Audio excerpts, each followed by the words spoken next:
It's time for a major expansion of the goat herd and a complete transformation of one of our properties.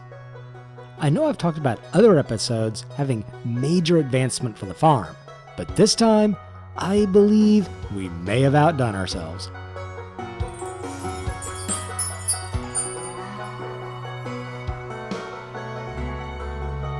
We're starting out by finishing the grass rolling on our fields, and this may well be all the work we do directly on any of our crops, because it's a day of transformation for one of our properties.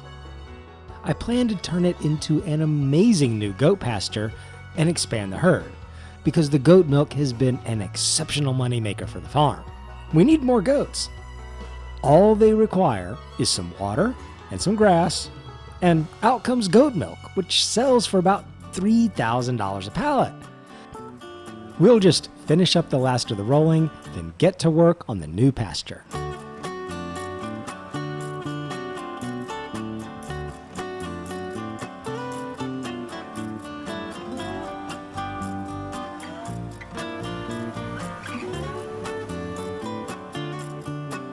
All right, the grass fields are all set until July. We can put the grass roller away. We don't need it until July. And we've got a nice line of silage bales from the last episode that'll be ready to sell in early July as well. Let's take the log grab down to what'll be the riverside pasture and do some tree work. What I'm going to do is clear all the trees from the pasture area except the one large catalpa.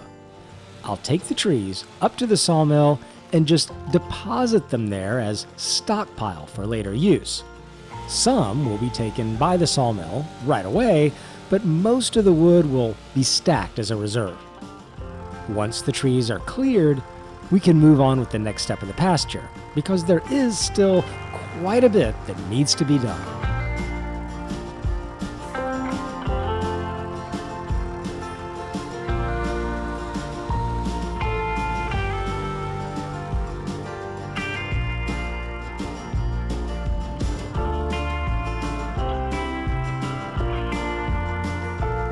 These are a couple really hefty pieces, and the little John Deere is struggling.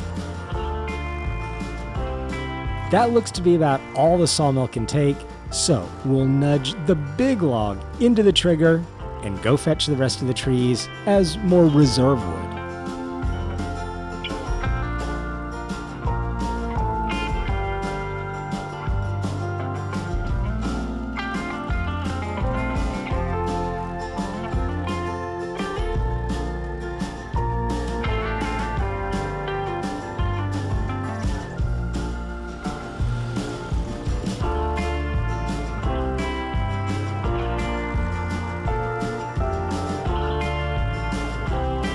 All right, there's one more down there I want to clear, but we're starting to run a little short on our wood storage area.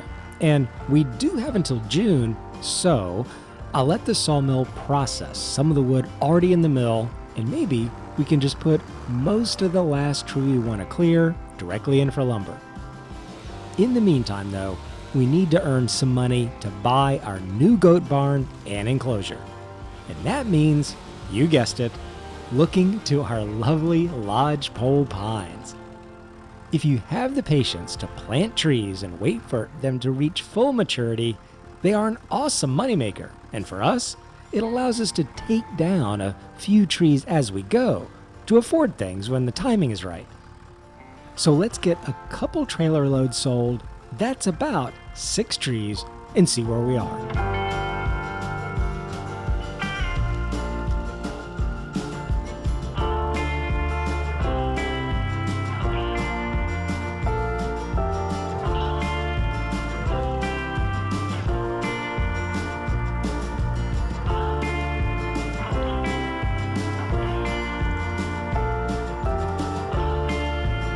All right, the first load is gone, but I'm stopping because I just had the most brilliant idea. It occurred to me as I was loading up these logs. This was not on the agenda for today at all, but I think it's exactly what the farm needs. let's get back down to where we were working on the riverside pasture, and I'll show you. I think we'll buy another sawmill and place it somewhere in this area. A second sawmill would be great revenue, and we've still got a couple more trees down here, as well as up by the silo. We have the money, so all we need to do is finish getting this last tree cleared and grind out the multitude of stumps we've left behind. They might get in the way of our sawmill placement, and certainly the goat barn. This box elder just needs a little shove. There. Now, to help see the stumps and further prep the pasture, we'll spend a little money on some minor landscaping. I want to go through and clear most, if not all, of the decorative shrubberies from the area. Did you say shrubberies? This will help us see some of the stumps that are hidden down in between everything, and overall, I'm looking for a more pristine looking meadow here in this goat pasture, and I don't think the bushes are really what I'm feeling. There, only a few $100s in shrub removal, and it's starting to look remarkably different. We can turn free mode on, I think, for the sawmill and get that dropped into place. I'll leave a little room in front, and I'd rather not block the opening in the fence. It could come in handy getting equipment in and out in the future. There it is, a second sawmill. Let's wrangle the box elder into the trigger. The sawmill's completely empty, so it'll probably take the whole thing. Perfect. Let's get in there and turn everything on. Long planks, short planks, and wood beams. That could have set us back financially from the goat barn, but I don't think so. We were going to sell 2 trailer loads of trees anyway. Now we'll just do 4. 2 trailers of trees will completely cover the cost of the sawmill. A very small price to pay. Makes me wonder why I didn't do it earlier. Let's get back to harvesting our lodgepole pines, and we'll pick up where we left off after that first trailer load.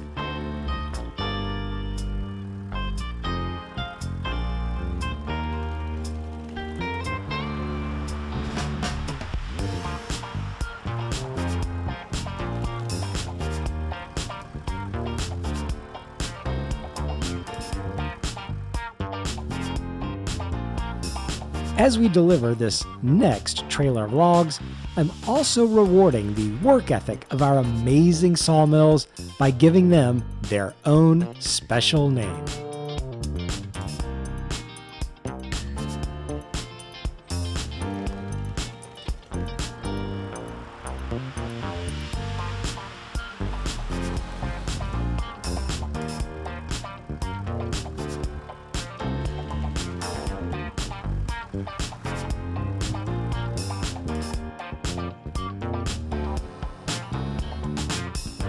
Okay, there's one more trailer load to do, but I need to take a break and sell whatever long planks and beams we have. A great demand popped up a little bit ago for long planks, so we'll get all those loaded and sold, along with any beams.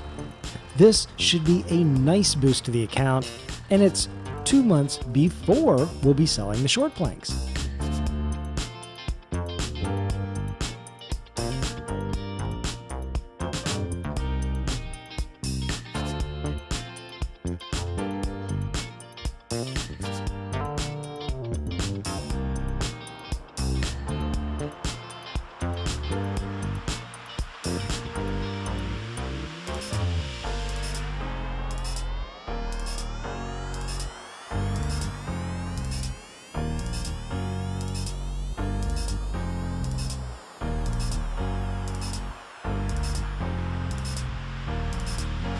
Look at that. That's a tall stack of lumber. We'd better be very careful getting it to the store.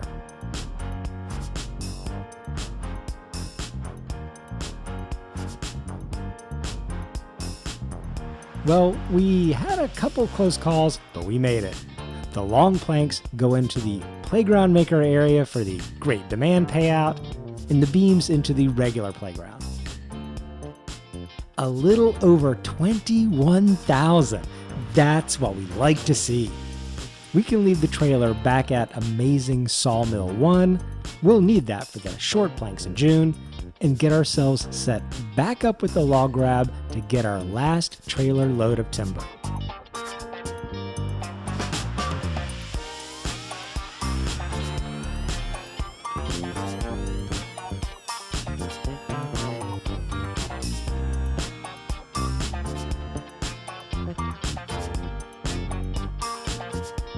Okay, nicely loaded, and we'll take these over to the carpentry in town.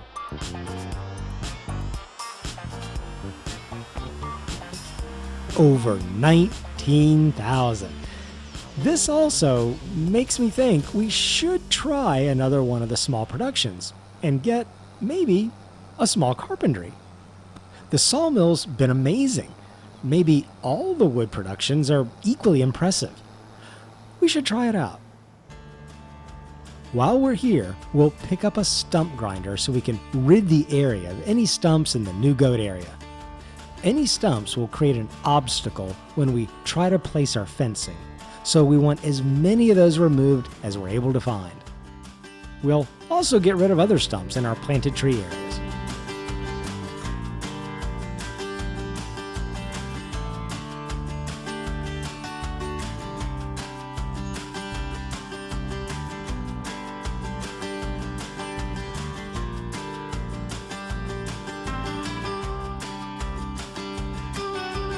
I have no doubt we missed a few here and there, but we did our best, and hopefully it was enough to remove any stumps that'll be in our way for either placing the goat barn or the fencing. That was the main thing.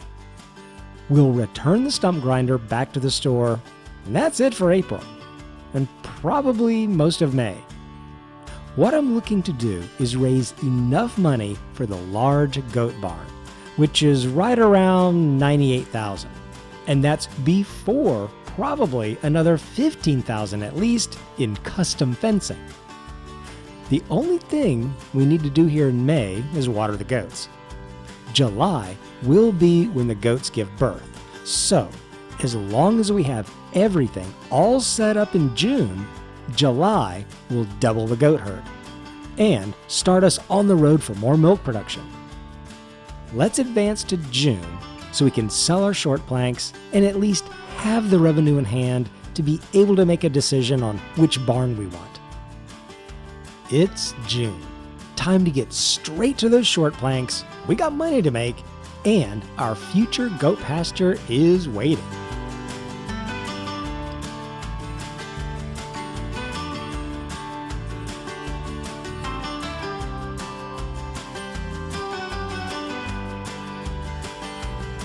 $10 pallets of short planks, and we'll grab this one additional long plank pallet as long as we're going to the sell point.